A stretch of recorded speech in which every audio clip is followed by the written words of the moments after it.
ये आकाशवाणी है। अब आप सिद्धार्थ सिंह से समाचार सुनिए। गृह मंत्रालय ने दुकान और प्रतिष्ठान अधिनियम के तहत पंजीकृत कुछ श्रेणियों की दुकानें खोलने का फैसला किया है। आदेश में कहा गया है कि नगर निगम क्षेत्र और नगर पालिका सीमा से बाहर के बाजार परिसरों में स्थित दुकानों को संशोधित लॉकडाउन प्रतिबंधों से छूट रहेगी। सरकार ने निगम क्षेत्रों के आवासीय परिसरों में स्थित दुकानों सहित आसपास के क्षेत्रों की दुकानों को भी खोलने की अनुमति दी है। गृह मंत्रालय के आदेश में दुकानों के लिए आवश्यक एहतियाती उपाय बरतते हुए 50% कर्मचारियों के साथ काम करना अनिवार्य किया गया है। आदेश में स्पष्ट किया गया है कि नगर पालिका क्षेत्रों में स्थित मॉल की दुकानें 3 मई तक बंद रहेंगी। संक्रमण वाले क्षेत्रों में भी ये छूट लागू नहीं होगी। प्रधानमंत्री नरेंद्र मोदी ने कोरोना वायरस से निपटने में ग्रामीण भारत के योगदान की सराहना की है। राष्ट्रीय पंचायत राज दिवस पर कल देश भर के ग्राम सरपंचों के साथ वीडियो कॉन्फ्रेंसिंग के जरिए बातचीत में उन्होंने कहा कि ग्रामीण भारत का मंत्र 2 गज देह की दूरी बहुत उपयोगी साबित हो रहा है। आप सभी ने दुनिया को बहुत सरल शब्दों में मंत्र दिया है। न सोशल डिस्टेंसिंग का शब्द प्रयोग किया, न लॉकडाउन का शब्द का प्रयोग किया, बड़े बड़े शब्दों का प्रयोग नहीं किया।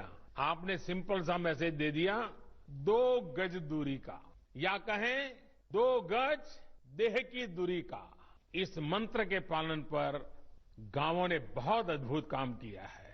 2 गज दूरी यानी सोशल डिस्टेंसिंग बनाकर रखने से आप कोरोना वायरस को भी खुद से दूर रख रहे हैं, किसी संभावित संक्रमण से खुद को बचा रहे हैं। प्रधानमंत्री ने कहा कि महामारी के संकट ने आत्मनिर्भरता की आवश्यकता का अनुभव कराया है। उन्होंने कहा कि हर ग्राम सभा, ब्लॉक और जिले को अपनी मूलभूत आवश्यकताओं के लिए आत्मनिर्भर बनने की जरूरत है। प्रधानमंत्री ने इस अवसर पर एक एकीकृत ई ग्राम स्वराज पोर्टल और मोबाइल ऐप का शुभारंभ किया। इससे ग्राम पंचायतों को अपनी विकास योजनाएं बनाने और लागू करने में सहायता मिलेगी। प्रधानमंत्री ने 6 राज्यों में प्रायोगिक तौर पर स्वामित्व योजना की भी शुरुआत की। इसके तहत नवीनतम सर्वेक्षण पद्धतियों और ड्रोन का इस्तेमाल कर ग्रामीण आवासन भूमि का मानचित्रण किया जा सकता है।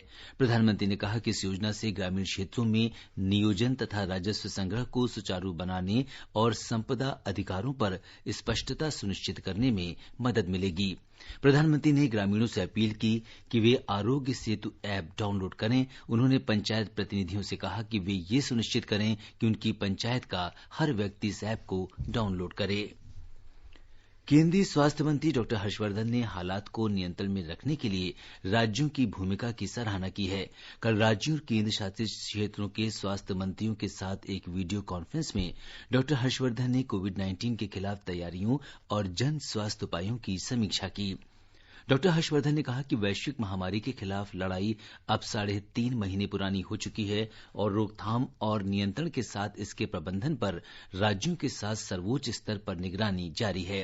उन्होंने कहा कि देश में संक्रमण से मृत्यु दर 3% है, जबकि निरोगी होने वालों की दर 20% से ज्यादा है। एंटीबॉडी त्वरित जांच के मुद्दे पर डॉ हर्षवर्धन ने कहा कि अलग अलग जगहों पर की गई जांच के नतीजे भिन्न हैं और इसलिए इस पर भरोसा नहीं किया जा सकता। डॉ हर्षवर्धन ने देश में कोविड-19 को समर्पित अस्पतालों की स्थिति की भी समीक्षा की। उन्होंने सभी मंत्रियों को ये सुनिश्चित करने का आह्वान किया कि गैर कोविड मरीजों के इलाज में किसी तरह की उपेक्षा न हो। देश में कोविड-19 से संक्रमित लोगों की संख्या 23,452 हो गई है। स्वास्थ्य मंत्रालय के अधिकारी ने कल नई दिल्ली में बताया कि पिछले 24 घंटे में 1,684 लोगों में संक्रमण की पुष्टि हुई।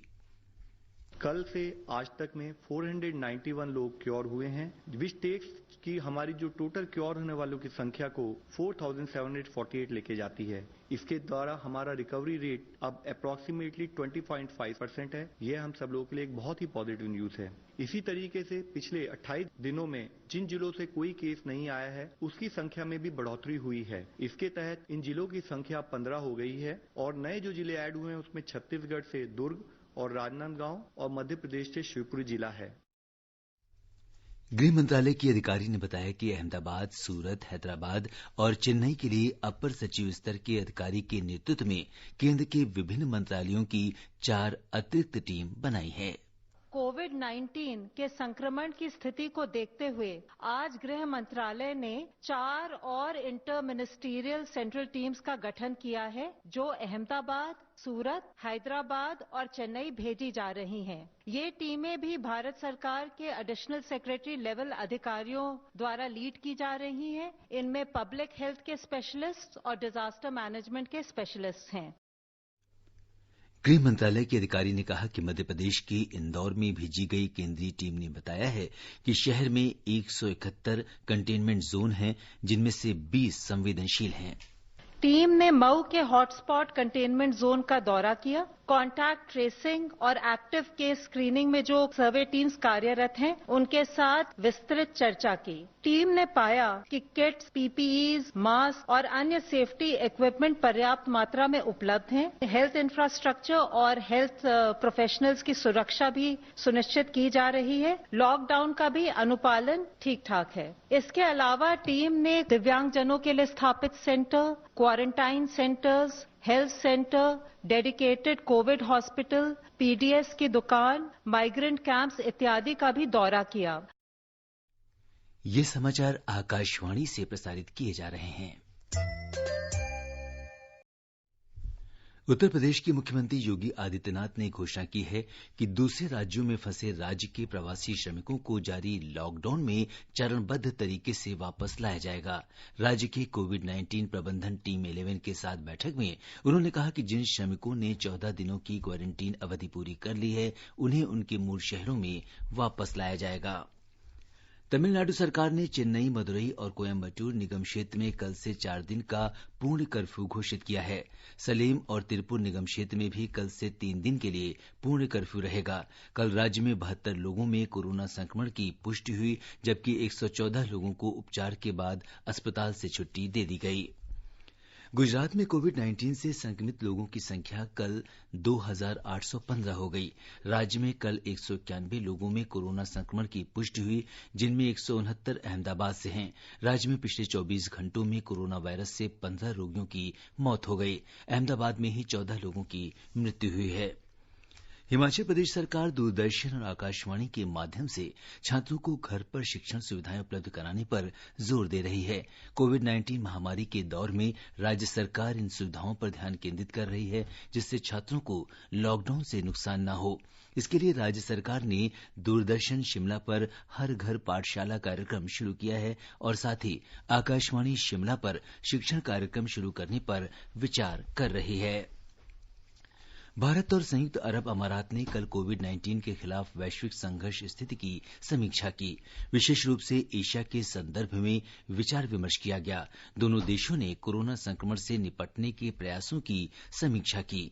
विदेश मंत्री एस जयशंकर और संयुक्त अरब अमारात के विदेश मंत्री शेख अब्दुल्लाह बिन जायद अल नहयान ने महामारी रोकथाम के उपाय तेज करने और दोनों देशों के बीच जितनी जल्दी संभव हो विमान सेवा फिर शुरू करने पर सहमति व्यक्त की। कोरोना वायरस महामारी से समूचे विश्व में मरने वालों की कुल संख्या 1,92,000 के आंकड़े को पार कर गई है। विश्व भर में 20,70,000 से अधिक लोग संक्रमित हुए हैं। यूरोप महाद्वीप संक्रमण से सबसे ज्यादा प्रभावित है। यहां संक्रमण से करीब 2/3 मौतें हो चुकी हैं। पवित्र रमजान का महीना आज से शुरू हो गया। चांद दिखने के साथ ही दिल्ली की जामा मस्जिद के शाही इमाम सैयद अहमद बुखारी ने कल शाम इसकी घोषणा की। शाही इमाम ने लोगों से घर में ही रहकर इबादत करने और परस्पर सुरक्षित दूरी बनाए रखने की अपील की है। राष्ट्रपति और उपराष्ट्रपति ने रमजान का महीना शुरू होने पर लोगों को बधाई दी है। संयुक्त अरब अमारात, सऊदी अरब और खाड़ी के अन्य देशों में मुस्लिम श्रद्धालुओं ने कोरोना वायरस का प्रसार रोकने की कोशिश में सामूहिक रूप से एकत्र हुए बिना नमाज अदा कर कल रमजान के पवित्र महीने की शुरुआत की। सऊदी अरब और संयुक्त अरब अमारात की सभी मस्जिदें बंद रहीं और श्रद्धालुओं ने तरावीह की नमाज सहित पारंपरिक नमाजें घर में ही अदा की। देश का विदेशी मुद्रा भंडार में 17 अप्रैल को समाप्त हुए सप्ताह के दौरान 3 अरब 9 करोड़ डॉलर की बढ़ोतरी हुई। विदेशी मुद्रा परिसंपत्तियों में वृद्धि के कारण ये संभव हुआ। भारतीय रिजर्व बैंक से जारी आंकड़ों के अनुसार 17 अप्रैल को समाप्त हुए सप्ताह के दौरान विदेशी मुद्रा परिसंपत्तियों में 1 अरब 55 करोड़ डॉलर की वृद्धि हुई। इसके साथ ही ये समाचार बुलेटिन समाप्त हुआ।